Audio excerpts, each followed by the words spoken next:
Yes, class 11. We were doing joint stock company और joint stock company. This is the last topic of the chapter. तो joint stock company में हमने joint stock company को कल अच्छी तरह से समझा लास्ट वीडियो में, और उसके बाद हमने उसके मीनिंग और फीचर्स को भी अच्छी तरह से समझा. राइट, कंसेप्ट हम अच्छी तरह से समझ चुके हैं. मैंने आपको बोला था कि आप कंसेप्ट समझ लेंगे तो बाकी चीज़ों में कोई भी प्रॉब्लम नहीं होगी. तो अब हम इसके क्या करने वाले हैं, एज यूजुअल पहले मीनिंग करते हैं, फीचर्स करते हैं, मैरिट एंड डिमेरिट. तो आज हम करेंगे कंपनी के मैरिट एंड डिमेरिट. राइट, चलिए मैरिट से स्टार्ट करते हैं. तो ये तो मैंने आपको बता ही रखा है, जब भी लिमिटेड लायबिलिटी होगी of the members of the organisation तो हमेशा वो एक मैरिट ही रहेगी उस बिजनेस फॉर्म की. तो यहाँ पर मैंने आपको कल बताया था फीचर्स में कि कंपनी के मेंबर्स की लायबिलिटी लिमिटेड होती है to the extent of the share they have purchased, to the price of the share they have purchased. जितने शेयर उन्होंने जितने प्राइस का शेयर खरीदा है, सपोज मैंने 10 रुपए का एक शेयर खरीदा है तो मेरी जो लायबिलिटी है वो 10 रुपए तक ही लिमिटेड है. मतलब अगर कंपनी वाइंड अप की सिचुएशन में भी आ जाएगी तो कंपनी मेरे से मेरी पर्सनल प्रॉपर्टी की डिमांड नहीं कर सकती है.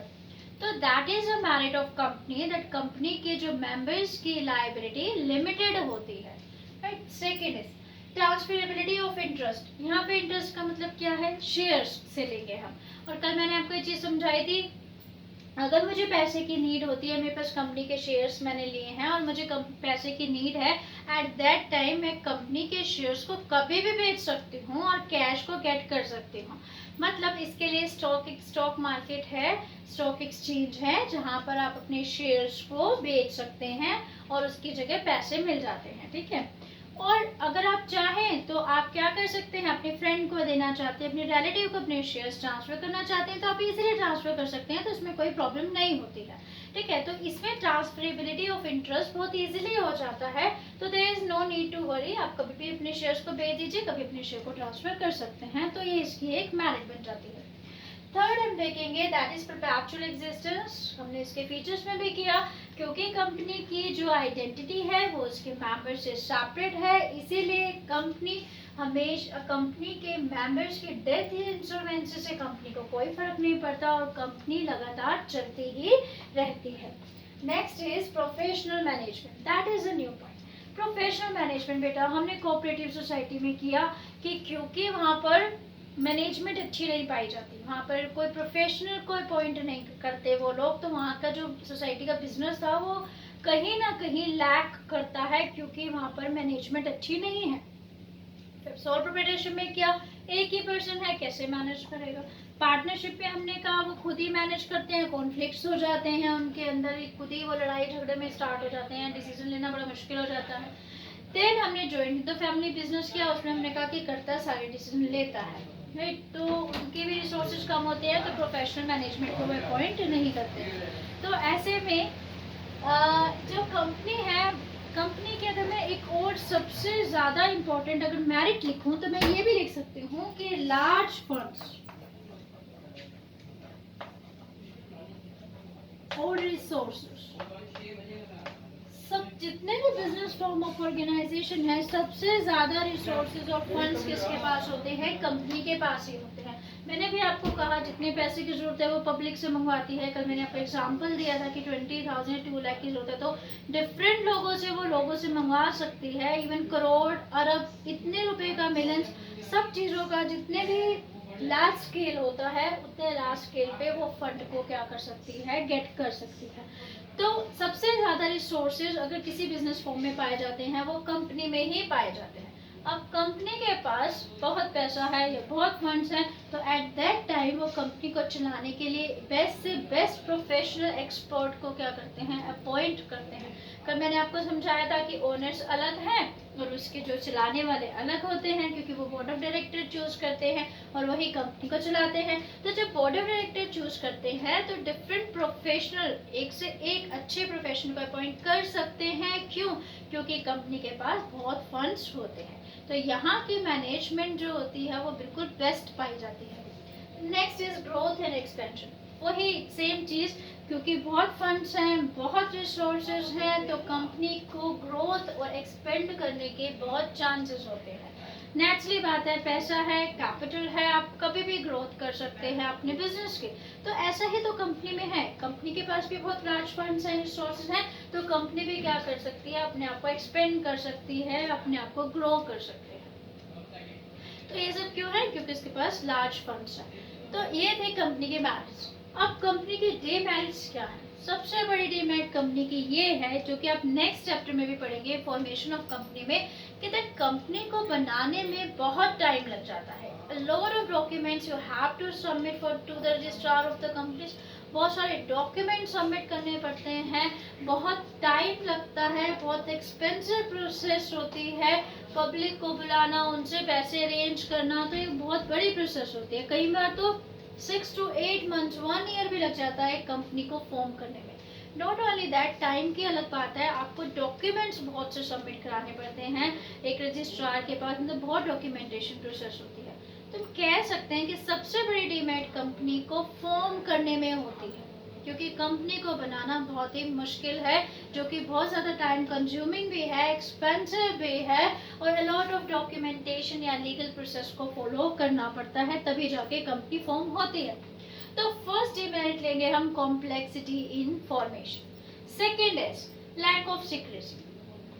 कंपनी का कोई भी मैटर सीक्रेट नहीं रहता है। क्यों सीक्रेट नहीं रहता है, क्योंकि कंपनी की एक लीगल रिक्वायरमेंट होती है, या कंपनी को हमेशा क्या करना होता है, अपने अकाउंट्स को पब्लिश करना होता है, उसको अपनी एसेट्स, लायबिलिटी, अब आपने करना स्टार्ट कर दिया होगा अकाउंट्स में, आपको सब पता है एसेट क्या होती है, लायबिलिटी क्या होती है। तो कंपनी को अपने at the end of the year अपने अकाउंट्स को ऑडिट भी करवाना पड़ता है, और साथ में उसको पब्लिश भी करवाना पड़ता है। आप कई बार देखेंगे जब अप्रैल के बाद जब आते हैं मंथ्स, उसमें कई न्यूज़पेपर में देखेंगे तो balance sheet of the companies की दी हुई होती है, तो सब कुछ लिखा होता है, इतने एसेट्स हैं, इतने लायबिलिटीज हैं, ये कंपनी की पोजीशन है। तो everything they have to publish, company को पब्लिश करना ही पड़ता है, इट हैज़ टू पब्लिश कि उसके क्या अकाउंट्स है, कैसी कंपनी है। तो सीक्रेसी कभी मेंटेन नहीं रहती है कंपनी में। नॉट ओनली दैट, जो भी चेंजेस होते हैं उसको भी रजिस्ट्रार के पास बताना पड़ता है कि क्या क्या कंपनी में चेंजेस हो रहे हैं। तो there is found lack of secrecy. Then numerous regulations, lot of regulation company has to follow, बहुत से रेगुलेशन है, कंपनी एक्ट 2013 को फॉलो करना पड़ता है। इसके अलावा जब वो शेयर्स इशू करती है तो उसमें भी बहुत सारे रेगुलेशंस हैं, तो कंपनी को उन सभी चीज़ों को मानना पड़ता है और उन सब चीज़ों के अकॉर्डिंग चलना पड़ता है। तो बहुत सारी उसके रूल्स हैं जिसको एक कंपनी को क्या करना पड़ता है, फॉलो करना पड़ता है। और एक आर्थिक मैनेजमेंट क्या है, और यह कि मैनेजमेंट क्या कहता है, ध्यान से समझेंगे, क्योंकि मोस्ट ऑफ द स्टूडेंट्स यहीं पर क्या होते हैं, कंफ्यूज होते हैं। कल मैंने लास्ट वीडियो में मैंने आपको समझाया था, प्रोसेस पूरी समझाई थी, मैंने आपको बताया था ओनर्स क्योंकि different parts of the country में वो फैले हैं, तो एट दैट टाइम उन लोगों को मैनेज करना मुश्किल हो जाता है, तो वो बोर्ड ऑफ डायरेक्टर को चूज करते हैं। अब क्या होता है, जब भी कोई इंपॉर्टेंट डिसीजन लेना होता है तो कंपनी के शेयर होल्डर्स को बुलाया जाता है, ओनर्स को बुलाया जाता है। अब प्रॉब्लम इज दैट, कोई तमिलनाडु में है, कोई दिल्ली में है, कोई राजस्थान, कोई हरियाणा, कोई कहीं पर है, और किसी ने कम शेयर्स खरीद रखे हैं, तो वो सोचता है कि मैं इतनी दूर जाऊंगा और डिसीजन में पार्टिसिपेट करूंगा, दैट इज़ वेरी बहुत ज़्यादा कॉम्प्लेक्स हो जाएगा, ये गलत हो जाएगा बहुत ज़्यादा। तो वो क्या करता है कि आता ही नहीं डिसीजन, जब भी उनकी ऑनर्स की या शेयर होल्डर्स की जनरल मीटिंग होती है, एनुअल मीटिंग होती है, जिसमें सभी को बुलाया जाता है, उनसे डिसीजन के लिए पूछा जाता है, तो बहुत ही कम लोग वहाँ प्रेजेंट होते हैं। सिर्फ वही लोग प्रेजेंट होते हैं जिनके पास ज़्यादा शेयर्स होते हैं कंपनी के, बाकी लोग तो प्रेजेंट होते हैं। तो अगर मैं कहें कि सारे ओनर्स मिलकर सभी ओनर्स के डिसीजन से कंपनी चलती है, तो नहीं चलती। कुछ ही मेन शेयर होल्डर्स होते हैं जो कि हर जनरल मीटिंग में आपके प्रेजेंट रहते हैं, और उन्हीं के डिसीजन से क्या होती है, कंपनी के डिसीजन लिए जाते हैं। तो इसलिए हम कहते हैं ओलिगार्की मैनेजमेंट वहाँ पर पाई जाती है। Next is impersonal work environment. Impersonal work environment में हम क्या लिखेंगे बेटा, देखो हमने सोल प्रोप्राइटरशिप में पढ़ा था, सोल प्रोप्राइटरशिप में हमने पढ़ा था because he is the only owner of the business, तो सारा का सारा प्रॉफिट जितना काम करेगा तो सारा का सारा प्रॉफिट किसके पास जाने वाला है, सोल प्रोप्राइटरशिप के पास जाने वाला है, प्रोप्राइटर के पास जाने वाला है। पार्टनरशिप में भी सारा प्रॉफिट पार्टनर्स को मिलेगा, joint in the family business में जॉइंट इन द फैमिली को मिलेगा, और कोऑपरेटिव सोसाइटी में जो प्रॉफिट होगा सब में बढ़ जाएगा। लेकिन कंपनी में क्या होता है, हम सबको पता है कि कंपनी के ओनर्स कंपनी को नहीं चलाते हैं, तो कंपनी को चलाता कौन है, बोर्ड ऑफ डायरेक्टर, जिनको सैलरी दी जाती है। तो ऐसे में कंपनी के जो बोर्ड ऑफ डायरेक्टर हैं, अगर वो ज़्यादा अच्छी तरह से चला लेंगे तो भी उनको क्या फ़ायदा, क्योंकि रिवॉर्ड किसको मिलेगा, प्रॉफिट होगा तो उसके ओनर्स को मिलने वाला है। तो इसीलिए हम कहते हैं इम्पर्सनल वर्क एनवायरनमेंट, कि जो वर्क एनवायरनमेंट होता है वो पर्सनल नहीं होता। मतलब जो बोर्ड ऑफ डायरेक्टर्स, वो उनकी जो मेहनत अगर ज़्यादा करेंगे तो उसका रिवॉर्ड उनको नहीं मिलने वाला है, वो रिवॉर्ड किसको मिलेगा, ओनर्स को मिलेगा। तो इसीलिए यहाँ पर इम्पर्सनल वर्क एनवायरनमेंट पाया जाता है। तो इसलिए कई बार बोर्ड ऑफ डायरेक्टर्स ऐसे डिसीजन लेते हैं जो उनके पर्सनली फ़ायदे में रहता है। सपोज किसी कंपनी से डील करने में उनका फ़ायदा है, कंपनी का फ़ायदा नहीं है, क्योंकि वो तो सैलरीड पर्सन है, उनको तो सैलरी दी जा रही है, तो वो कई बार वो ऐसी डील कर लेते हैं जिससे कि उनको अपना फ़ायदा हो। ठीक है, तो इसमें हम सिर्फ ये लिखेंगे कि कंपनी के ओनर अलग है और उसको चलाने वाले अलग हैं। तो चलाने वालों को कभी भी कंपनी के रिवॉर्ड नहीं मिल रहा है, अगर फायदे में जाते हैं वो उसके ओनर्स को मिलता है, इसीलिए यहाँ पर इम्पर्सनल वर्क एनवायरनमेंट पाया जाता है। राइट, तो ये थी कंपनी की मेरिट्स एंड डीमेरिट्स। सबसे बड़ी merit, large funds, large resources, large funds, large resources, because of that professional management, professional management. उसके अलावा परपैचुअल सक्सेशन रहता है, हमेशा चलती रहती है, लिमिटेड लायबिलिटी ऑफ मेंबर्स है। तो ये सब इसके कुछ मेन मेरिट्स। डीमेरिट्स क्या है, सबसे बड़ी डीमेरिट कॉम्प्लेक्सिटी इंफॉर्मेशन, इसको बनाना बहुत ही मुश्किल है। कोई डॉक्यूमेंट गलत हो गया तो उसको दोबारा से लंबी प्रोसेस स्टार्ट करनी पड़ती है, तो that is the main demerit. इसके अलावा हम ये भी देखते हैं ओलिगार्किक मैनेजमेंट पाई जाती है यहाँ पर, इम्पर्सनल वर्क एनवायरनमेंट भी इसकी एक ग्रेट डीमेरिट में आता है। राइट, और अब हम लोग क्या करने वाले हैं, नेक्स्ट वीडियो में हम लोग लास्ट टॉपिक पढ़ेंगे बेटा, टाइप ऑफ कंपनीज।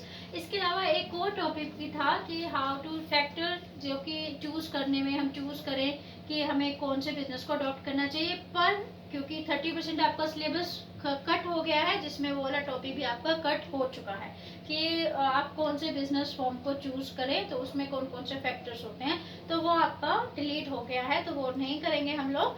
तो आज जो आपका एक लास्ट इसमें रह गया, that is type of companies, तो वो हम करेंगे नेक्स्ट वीडियो। ठीक है, और अगर आपको अच्छा लगा तो प्लीज़ इसको लाइक करना, अगर आपको समझ आया तो आप प्लीज़ लाइक कीजिए और सब्सक्राइब भी कीजिए, और अभी फिलहाल इसको रिवाइज कीजिए। फिर मिलते हैं नेक्स्ट वीडियो में। Thanks for watching.